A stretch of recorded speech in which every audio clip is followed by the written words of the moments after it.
The drug policy that the board is wrestling with, Joe, it seems Bob wanted to hire the individual first and then test them, and I don't think that's something that, let's call it the majority, was for. What are your thoughts on where the drug policy should be? It's all worked out now. Okay. We couldn't hire somebody and then say, you got to go for a test. Then we can't fire them. Then you're stuck with them. Okay. So now our wording is contingent upon passing of all your clearances. Okay. We're not going to single out drug tests. It could be your FBI, it could be your fingerprints, it could be your drug screen. And if you don't have all three or all four within a 48-hour period, you're no longer considered an employee. Okay. So I was just worried about the wording. Right. The wording is right now. We're ready to go with it. And I'll have to clarify what you just said, though, Joe. That's not true. okay. And what I was pushing for, and what is the wording that Dr. Scarantino and I actually agreed upon on Monday, I believe. And this is what I was saying that we should do right in the beginning. We should hire the individuals contingent upon passing the drug test. Right. I never said hire them first. Well, I mean, contingent on passing the drug test, but so once again, you would still be singling them out, contingent on them passing the drug test. At that point, they would know that they weren't hired because they didn't pass the drug test, consequently opening up a can of worms. So now, if you're not hired, it's one of four things. It's either your FBI clearance come back, Right. or child abuse. So nobody knows the what it was. the board just decided not to hire them. Yeah. So And- and you don't have to give anybody a reason why they're not hired. That's right. Okay. They have to provide all the clearances, one being the drug test. And anyway, even if we did just do it contingent upon passing the drug test, do you think that we would really end up with a problem?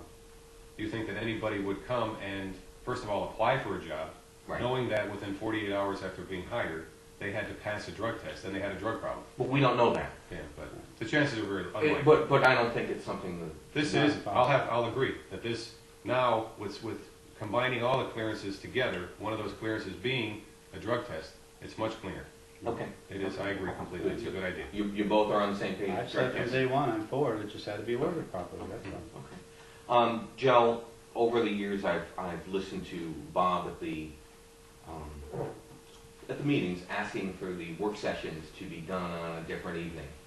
And it seems like from Red to you to the majority wants to do it on the same night.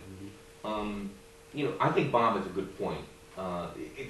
To me, it's tough to get all the information, digest it, and then go right into the meeting.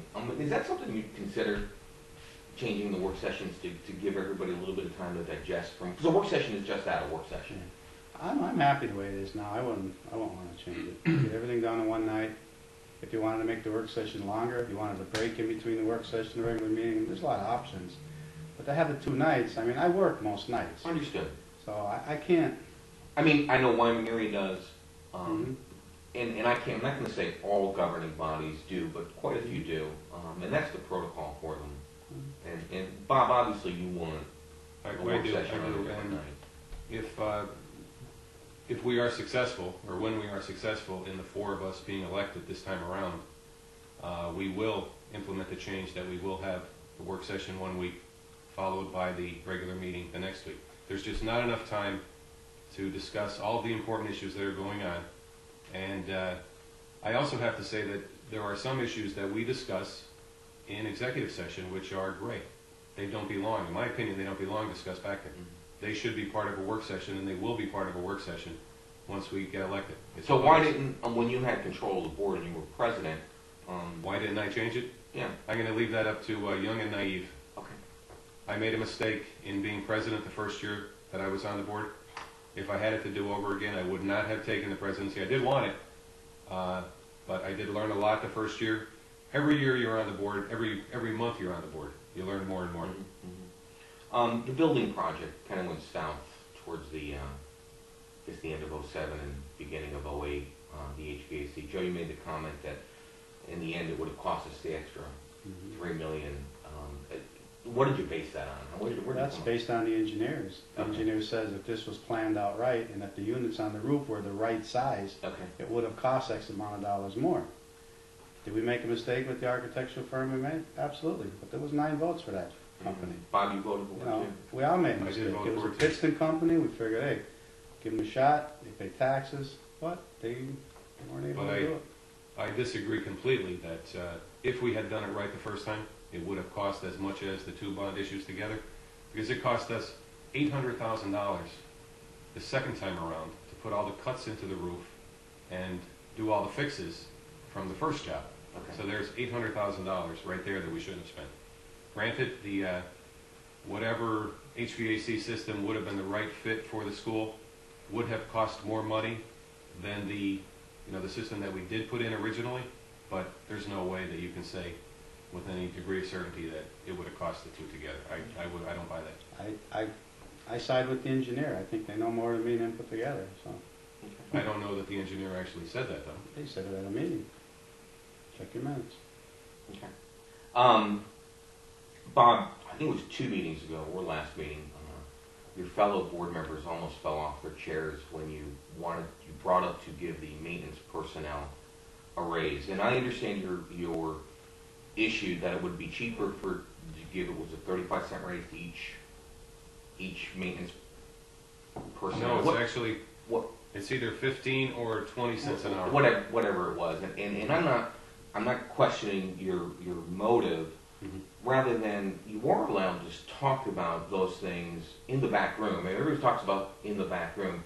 Why wasn't that brought up in the back room and hammered it out in the back room before, even if it should have gotten to the floor? Because there was no support for it at all in the back room, and I'm still not sure that the entire board understands what really happened. The support staff union body took a vote. They said that we will agree to extend the contract for 2 years with a 50-cent raise. Somewhere along the line, we don't know where that was, whether that was the union's upper management or whatever. When they typed up the document, there was a calculation error made. Okay. If this was the teachers union, it would be no question. Sure.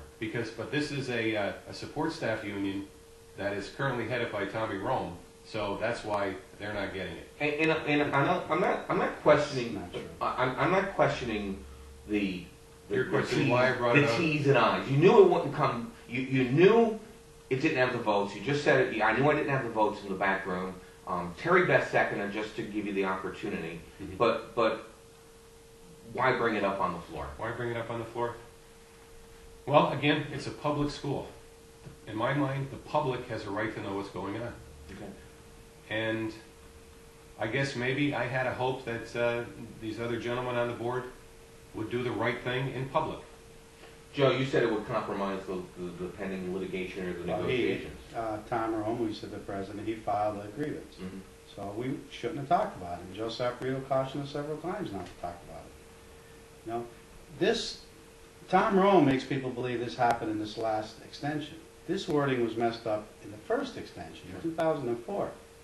Now, the president of the union took him 4 years to find this mistake. Right. Once again, I'm not questioning the mistake, rather than bringing it up on the open floor when your solicitor clearly counseled you not to. There technically was not a formal grievance filed. There still is discussion going on right now about the possibility of settling this whole thing. So, initially when I was going to bring it out on the floor the meeting before, Attorney Saporito cautioned me not to do that there had been a grievance filed. And then I found out, subsequent to that meeting, that no, there really was not a technical grievance filed. And they just had a meeting last week or the week before in an effort to negotiate some kind of a settlement to this. It wasn't filed clearly because they had no case. And their lawyers for the union says, you can't file a grievance, you have no grounds for a grievance. But then, of course, We offered 1 year. Sent it back to Tommy Rome. Tommy Rome took it back to the body. He came back, he said, no, we want 2 years now. So you're not getting nothing now. We don't have to give you anything. Right. so you see, there was no grievance filed. So I did nothing wrong by bringing it out in public. Okay.